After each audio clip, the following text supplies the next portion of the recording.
Okay, very special guest. Look at this. This is the definition of a rock star. I've never felt less mainstream and lame than sitting next to this guy, Frankie Banali from Quiet Riot. Thank you for coming in. I saw that you were in the city doing the rounds, so I figured I'd give it a shot, and lo and behold, here you are. Happy to be here. You are a native New Yorker. Yes. What's it like to be back for you? I get right into the flow of it really easily. Yeah, I mean, I still run on New York time back in LA anyway. Right, you never lose that, really, do you? No, but I'm really comfortable here. And it's interesting. So you're here for your documentary, which is phenomenal. We'll get into that a little bit. But you basically moved to LA however many years ago because it was easier to couch surf there as a broke drummer. Yeah, you know, I lived in the city for a while, and I had a studio apartment with a black jazz musician.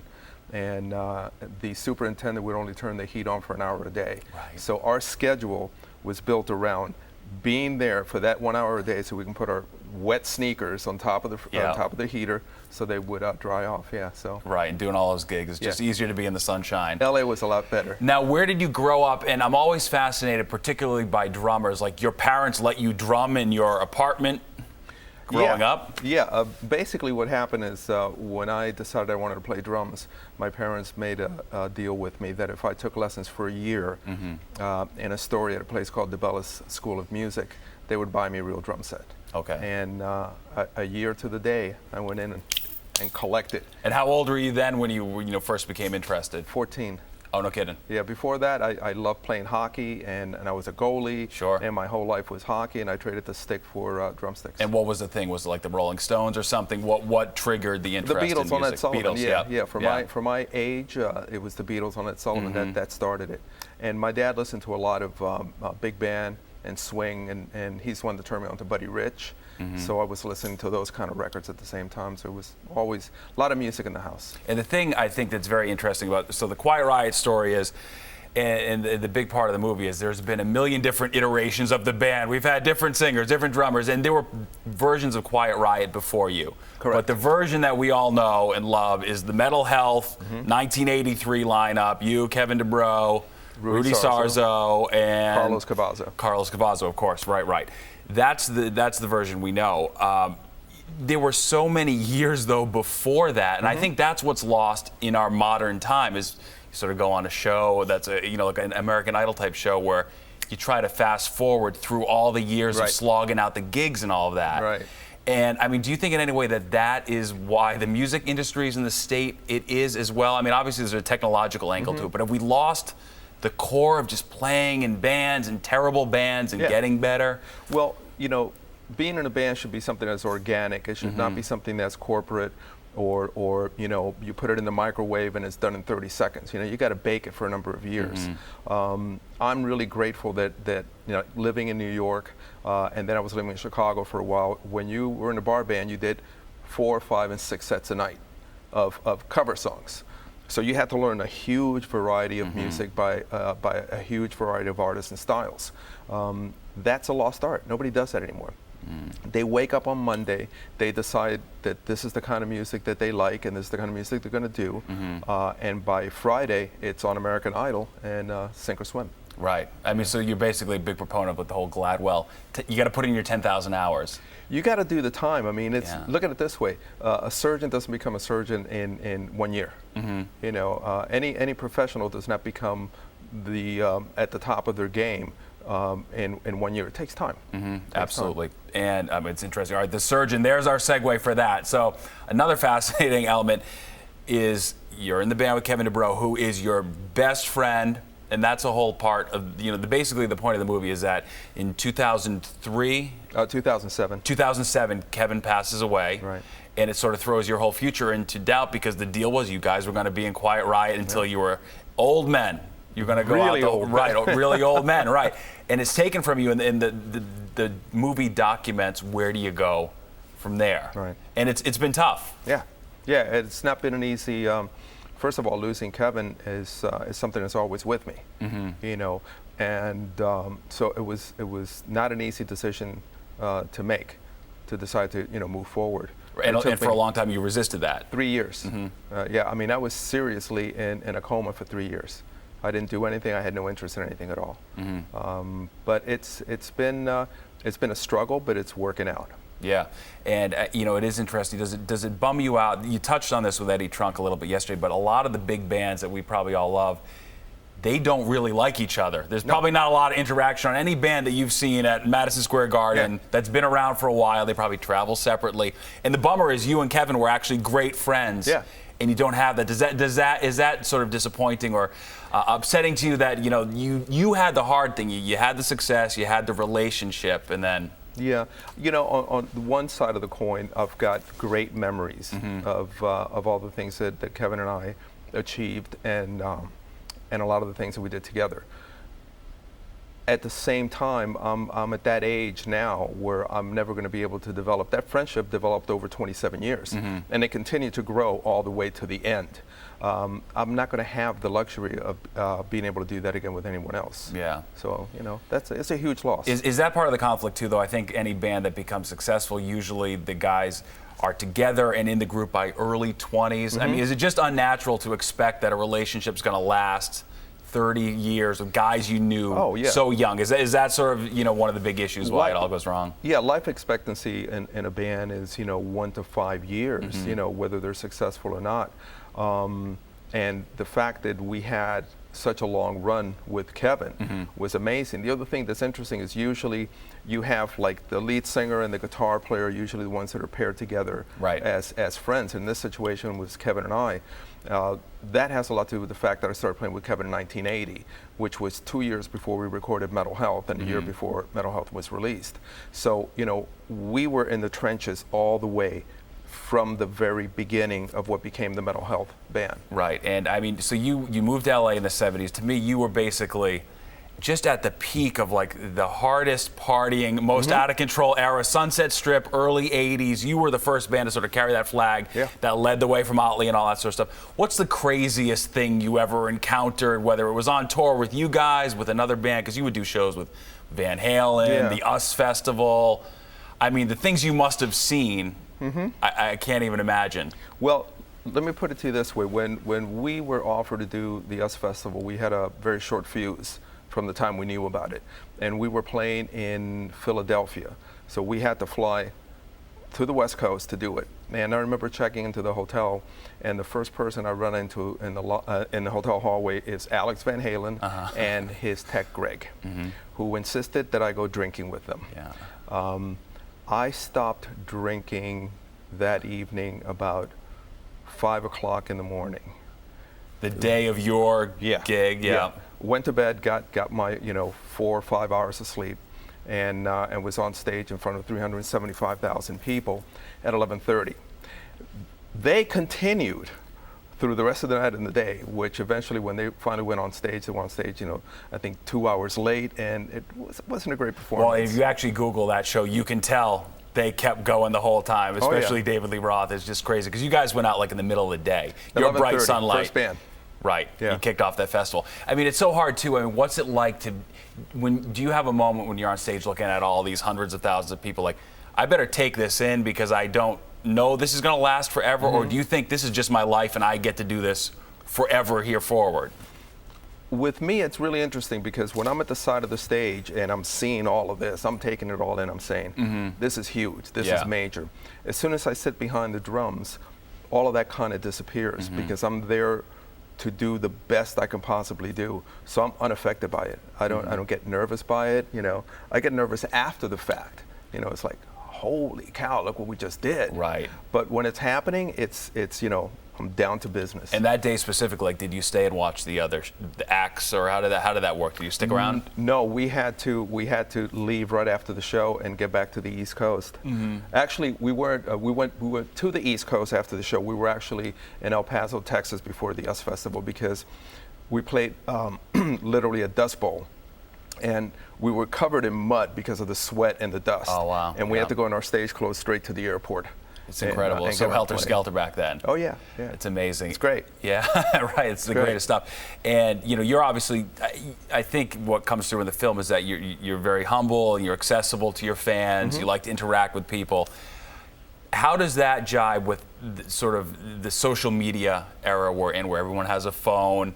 It's a different world than 1983. It was very top-down. There was music press. Whatever you wanted to get out, got out, and what you didn't sort of stayed private. How has that been transitioning to this world where everybody's kind of can be a journalist and take a picture and put it online? Yeah,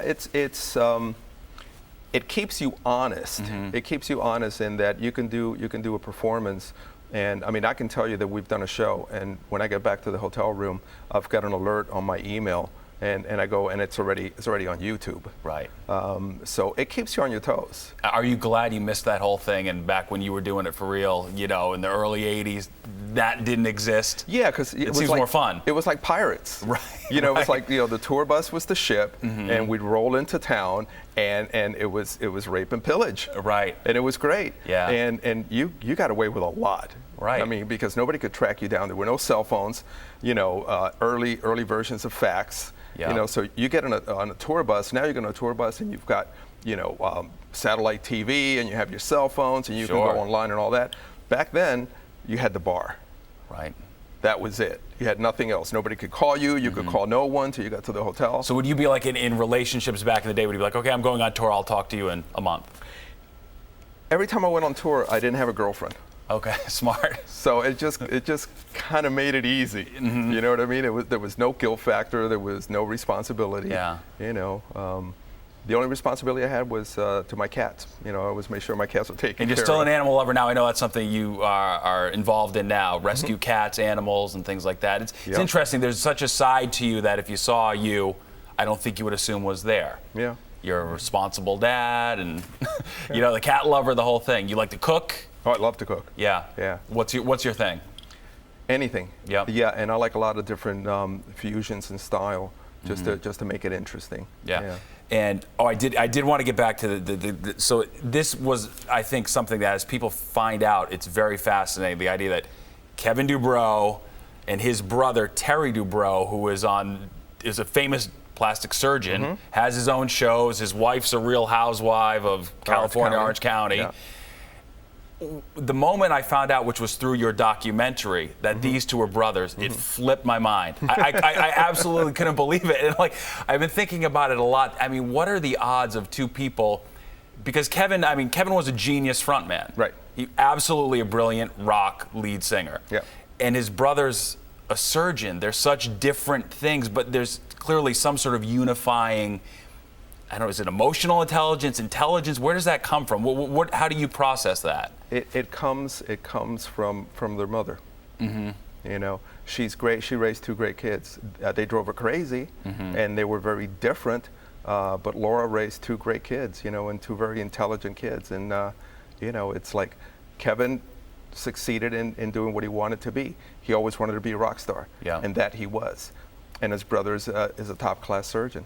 You know. Like they're both rock stars in their own way. In their own way, yeah. And you're still very close with Kevin's mother. Part of the movie is I am. You making sure you had her blessing to put the band back together. Yeah, without that, it would have been meaningless for me. You know, the fact that she was happy that I was going to do it, and she had always been supportive, and I still had that support. That meant the world to me, because without that, you know, I seriously doubt it would have continued, because then what's the point? Yeah. You know, what's the point? It seems like you were very conflicted about it for a long time. Yeah, you know, I mean, I pretty much buried Quiet Riot when we buried Kevin. I never thought that the idea would come to me to try to do that again. I mean, how could I? Right. You know, how could I?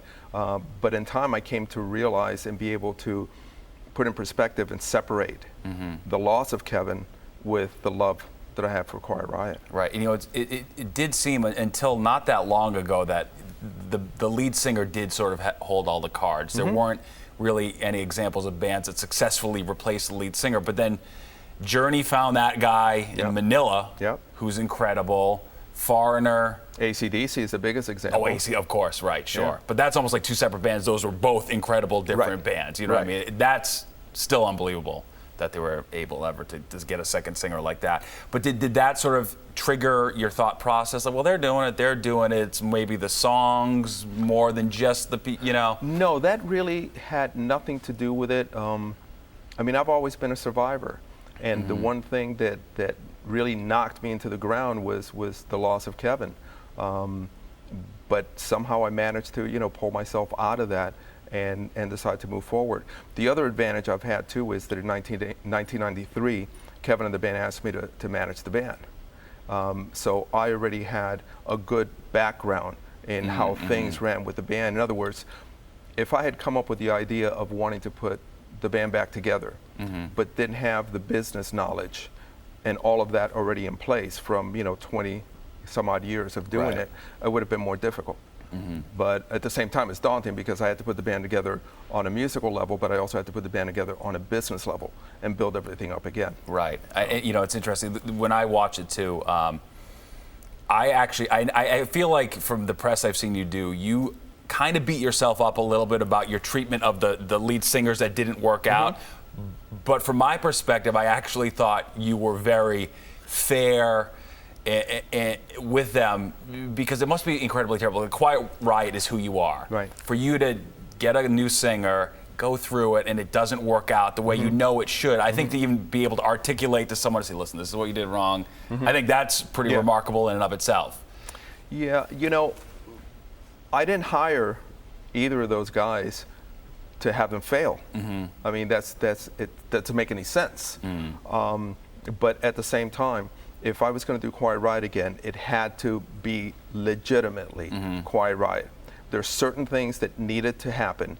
There's certain levels that needed to be met all the way to the top, and I set the bar high. Yeah. But you set the bar high because you want to get over that bar and be successful at doing it. Right. I didn't want it to be some watered down version of the band. And if these guys, I never ask anybody to do more than I'm willing to do. Sure. Or put in more time than I'm willing to put in. Is it tough slogging through the gigs that are far away from, Madison Square Garden and things like that? I know you have a lot of gratitude and are very appreciative for it, but are there days when you're like, oh boy, I don't know if I feel like doing this gig today? No, the only time we had those moments were in the 90s when the whole grunge thing, which was the worst time ever. Yeah, but we were still out on the road 80s, on a tour bus, slugging it out. And we had some nights where Kevin and I would look at each other as, what happened to our careers? You know what I mean? Yeah. But you still did it. You could laugh about it together, though. Oh yeah, I mean, we actually would laugh about it. It's like tumbleweeds and crickets. Right. Is what we used to call it. Like an old deserted western town. Are you aware? I feel like I sort of have a sense of when things are coming back in and when they're going back out. There was clearly the 80s Renaissance and the early 2000s. Do you think you have an ear for that? Can you be detached enough to say, I think Quiet Riot's coming back? Like, do you have a sense of what the greater audience is into? Yeah, well, I'm always paying attention. I'm always paying attention to what the music scene is doing, and historically, the cycles that you go through. And, sometimes you just have to, bite the bullet and keep doing it. A lot of bands make the mistake that when things start to go sideways, they give up. Yeah. That's something Quiet Riot never did. Even when nobody really cared about records, we you continued did too. to record. You didn't get like short haircuts and try to rebrand or something. No. Was there a temptation? Were people telling you to do that? Like, I'm thinking like the Metallica when they did the 96 Metallica type thing. People were telling us that from the get-go. People were telling us that in 1982. No kidding. Because what we were doing in Quiet Riot, nobody was doing that kind of music. You've been slogging forever, too. Yeah. We never paid any attention to it. Yeah. It was always, what we're going to do exactly what we want to do. Yeah. Succeed or not. That's how we're going to do it, on our own terms. If we fail miserably, we're going to fail on our own terms. If we succeed, we're going to succeed on our own terms, and that's what we did. And so now, Quiet Riot, what's the state of Quiet Riot right now? We're touring hard. We've got dates on the books right now into November this year, and I've already got festival dates for next year. So we're touring hard, and it's great. And has the movie, which the documentary comes out September 15th on iTunes, DVD, but there's been some people have seen it already. Is that shaping the reaction to the band? And sort of, I saw the movie and I had such an appreciation for you. I'm like, I never really thought about Frankie Banali that much, but I love this guy after seeing this movie. That was the exact way it went through my head. Like, I was 8 years old when that album came out, The Mental Health. It was like, sound-wise, the album cover, everything about that was like an alien concept to me. You know what I mean? I remember the back cover, the picture of you guys. I could see your face on that. I'm like, from my small-town perspective, I didn't even know what was going on. And then, all these years later, to sort of re-examine it, I found it pretty interesting. I didn't know it at the time when director producer Regina Russell came to me with the idea, you know, after we'd had a conversation on the subject of Quiet Riot, and she thought it might be a good idea to do a documentary. And at the time I had no idea, first of all, how it was possible or how it was going to turn out, but I had no idea that what it has done is that on one level it's elevated the band interest or the interest in the band. But on a much greater level, what it's done is it's shown, you know, the fans of Quiet Riot and people that weren't fans of Quiet Riot or weren't aware of the band, what it really is like to be in a band. Sure. It's not as glamorous. It can be for that 2 hours on stage, but it's not as glamorous as a lot of people think. It's a lot of work to get to the stage. It's a lot of work, and you know, a lot of the problems that so many people have in life, just in regular jobs, you know, you can see that we have within this thing called being in a band. So, and it's really helped the perception of the band. You know, so there's a much greater interest in the band ever since the documentary came out. Well, I think you're an amazing guardian of the Quiet Riot legacy. I love the way you carry yourself. It's been a pleasure meeting you, and for everybody, he's as great off camera as he appears to be on camera. And it's been a great pleasure to have you here, Frankie. Thank you so much for having me. I appreciate it. Thank you very much. Thank you.